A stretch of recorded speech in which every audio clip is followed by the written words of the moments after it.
Neemias capítulo 13. Os estrangeiros são afastados de Israel. Naquele dia, o livro de Moisés foi lido para o povo, e nele achou-se escrito que os amonitas e os moabitas não deveriam jamais entrar na congregação de Deus, porque não tinham ido ao encontro dos filhos de Israel com pão e água. Em vez disso, contrataram Balaão para os amaldiçoar, mas o nosso Deus transformou a maldição em bênção. Quando os israelitas ouviram esta lei, afastaram de Israel todos os estrangeiros. Tobias é expulso do templo. Antes disso, o sacerdote Eliasibe, encarregado dos depósitos dos templos do nosso Deus, parente de Tobias, havia cedido para este uma grande sala.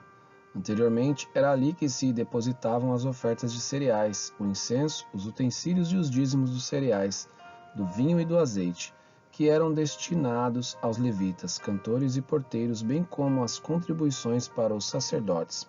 Mas, quando isso aconteceu, eu não estava em Jerusalém, porque no 32º ano de Artaxerxes, rei da Babilônia, eu tinha voltado para junto do rei.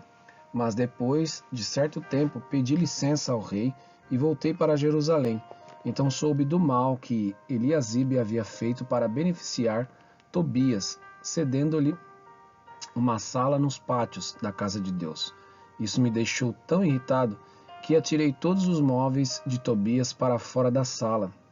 Então ordenei que purificassem as salas e coloquei ali outra vez os utensílios da casa de Deus, com as ofertas de cereais e o incenso. A manutenção dos levitas é restaurada.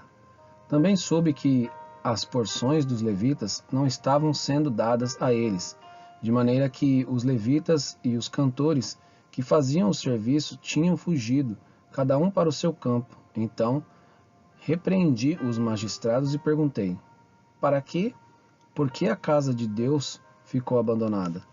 Reuni os levitas e os cantores e os restituí aos seus postos. Então todo Judá trouxe os dízimos dos cereais, do vinho e do azeite aos depósitos.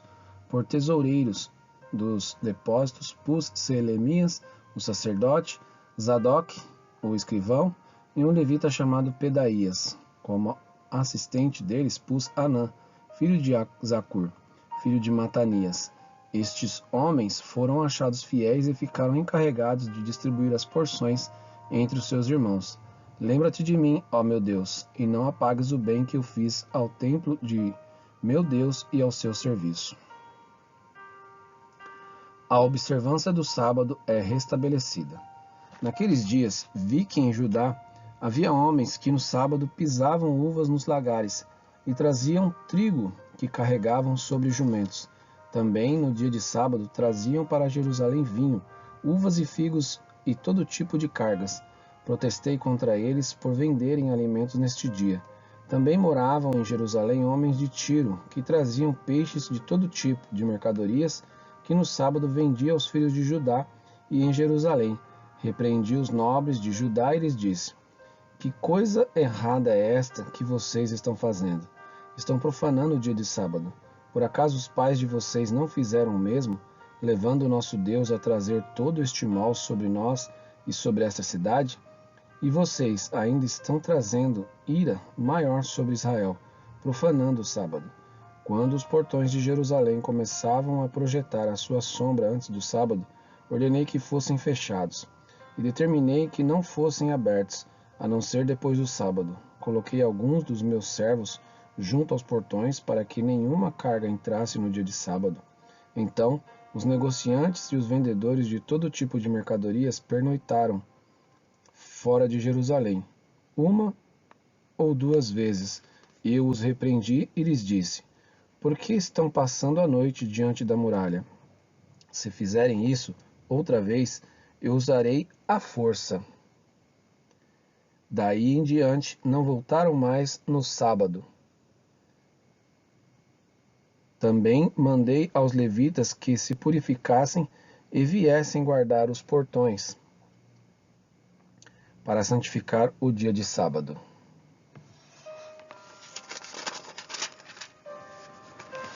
Também nisto, lembra-te de mim, ó meu Deus. Tem piedade de mim por tua grande misericórdia. Condenação do casamento misto. Vi também, naqueles dias, que judeus haviam casado com mulheres asdoditas, amonitas e moabitas, e seus filhos falavam metade das palavras na língua de Asdod, ou na língua de seu respectivo povo, mas não sabiam falar a língua dos judeus. Eu os repreendi e os amaldiçoei.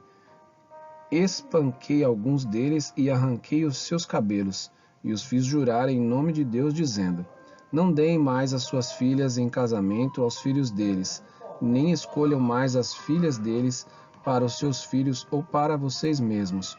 Não foi por causa disso que Salomão, rei de Israel, pecou? Entre muitas nações não havia rei semelhante a ele. Era amado por Deus, e Deus o colocou como rei sobre todo Israel, mas as muralhas estrangeiras o fizeram cair no pecado. Será que devemos dar ouvido a vocês para fazermos todo este grande mal, sendo infiéis ao nosso Deus, casando com mulheres estrangeiras? Um dos filhos de Joiada, filho do sumo sacerdote Eliasibe, era genro de Sambalate, o Horonita. Por isso eu o expulsei da minha presença. Lembra-te deles, ó meu Deus, pois contaminaram o sacerdócio e a sua aliança sacerdotal e levítica. As reformas de Neemias. Assim, eu os purifiquei de tudo o que era estrangeiro e organizei o serviço dos sacerdotes e dos levitas, cada um na sua função. Organizei também o fornecimento de lenha em tempos determinados, bem como das primícias. Lembra-te de mim, ó meu Deus, para o meu bem.